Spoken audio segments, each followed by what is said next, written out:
Look, no, folks, no way, folks. You can't trust those numbers because many are saying 6 is afraid of 7.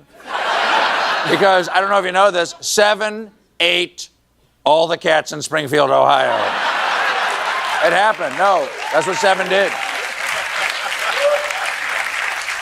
Trump, of course, claims that A, he won, and B, the only reason he lost is because Harris cheated and got the questions ahead of time. I watched her talk, and I said, she seems awfully familiar with the questions. Yeah, she seemed awfully familiar with those questions. It really seemed like she knew that they were going to ask about immigration, inflation, and the economy. Wait a second. Hold on. Come to think of it, I knew they were going to ask about that stuff.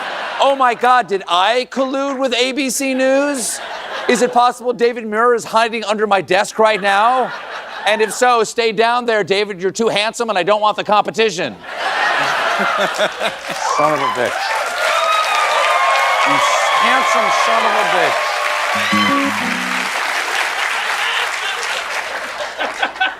Trump also complained about the debate at some rallies over the last couple of days. Here he is in Tucson, Arizona. She talked about knowing it was all false. She talked about the Charlottesville hoax, and these people did nothing about it, which has been totally debunked, as they say, by Snopes and Snoops and everybody else.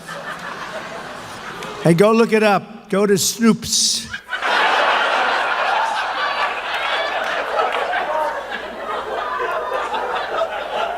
Okay. Okay, I will. Is that true, Snoops? For shizzle. There it is. Trump also went after moderator David Muir. I'm not going to watch him anymore. I'm not going to watch him because he's not legit. What he did, I'm not going to watch him. And his hair's not as good as it used to be. Okay. I've put up with a lot of despicable nonsense from this clown over the last 9 years, but I will not stand here while he attacks David's luscious chocolate waterfall. No, it ends tonight. Especially when his own hairpiece is made from the dead grass where the kiddie pool sat all summer. He's a handsome man. David Muir is a handsome man. I can't fight that. It's not my fault. Another guy making no effort to tone down the rhetoric is J.D. Vance. Earlier today, Vance spoke.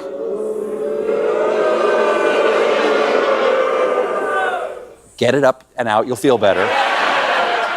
Today, he spoke at a rally in Michigan where he pushed his hateful lie about Haitian immigrants without really knowing where they're from. What happened in Springfield, I think, is an example of what Kamala Harris's open border, what she wants to do to every small town and big city in this country, which is over the last few years, 20,000 migrants, primarily from Haiti, have been dropped into Springfield, Ohio. That's right. Haitians come from Haiti, much in the same way that lesbians come from Lesbia. And Donald Trump comes from dementia. Can we stop calling it an assassination attempt and call it what it really was? A concept of an idea for an assassination attempt?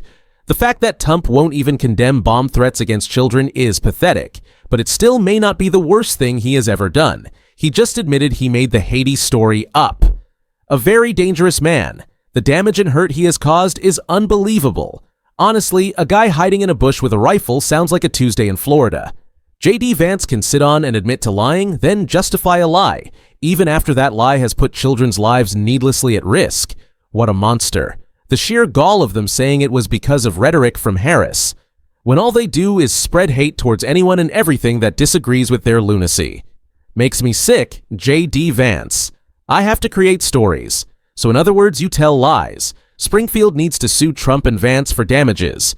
And since Vance admitted he created the story, he should be listed first in the indictment. OMG, every time I watch you, Stephen Colbert, my jaw hurts from laughing so hard.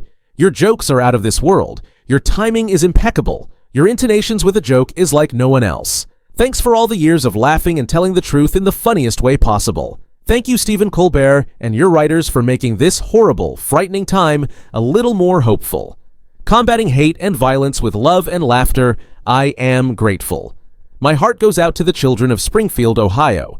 They just want to learn and get an education, but now they're facing bomb threats because of the absurd claims by the former guy in J.D. Vance about Haitians. Can we please stop calling it an assassination attempt? He didn't fire a single round. That's not anything. He was an armed, weird camper. That's it, and also most of the population of Florida only if he confessed.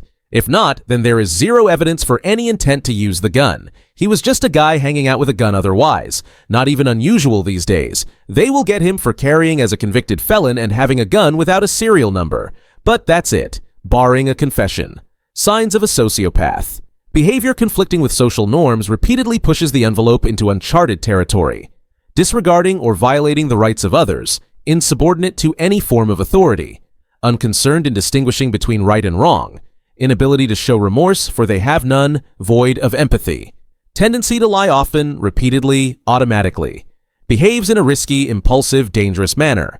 Extremely manipulative, exploits others without any care of who gets hurt.